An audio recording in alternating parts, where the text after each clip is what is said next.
11 वरिष्ठ माओवादियों ने महाराष्ट्र के पुलिस महानिदेशक रश्मि शुक्ला के समक्ष आत्मसमर्पण किया। कुल 11 माओवादियों ने, जिनमें की डीवीसीएम रैंक के 2 वरिष्ठ माओवादी और 3 पीपीसीएम, 2 एसीएम और 4 सदस्य शामिल हैं। महाराष्ट्र की पुलिस महानिदेशक रश्मि शुक्ला के समक्ष आत्मसमर्पण किया गया है। रश्मि शुक्ला के समक्ष आत्मसमर्पण महाराष्ट्र सरकार ने उन पर कुल 82 लाख रुपए का इनाम घोषित किया था और 4 माओवादियों ने माओवादी वर्दी में अपने हथियारों के साथ पुलिस महानिदेशक के समक्ष आत्मसमर्पण किया। गढ़चिरौली पुलिस और सीआरपीएफ के संयुक्त प्रयासों से वर्ष 2025 में अब तक कुल 112 माओवादियों ने आत्मसमर्पण किया है। माओवादी विरोधी अभियान के उत्कृष्ट प्रदर्शन करने वाले C16 अधिकारियों और जवानों को गणमान्य व्यक्तियों द्वारा सम्मानित किया। पुलिस महानिदेशक रश्मि शुक्ला ने सरकार की विभिन्न योजना के मार्गदर्शिका का अनावरण किया है।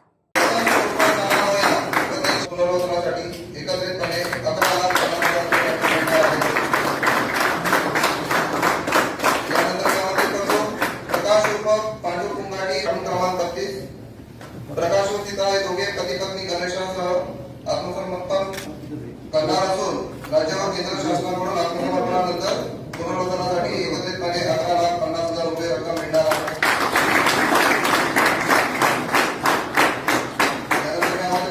कुमारी भीमा वेलादी एसीएम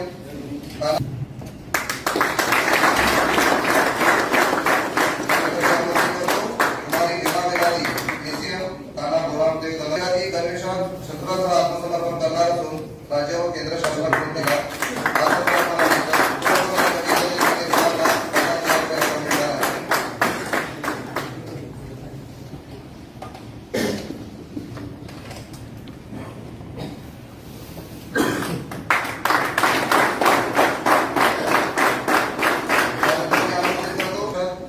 आत्मसमर्पण करणार असून राज्य व केंद्र शासनाकडून आत्मसमर्पणानंतर पुनर्वसनासाठी एकत्रितपणे 4,50,000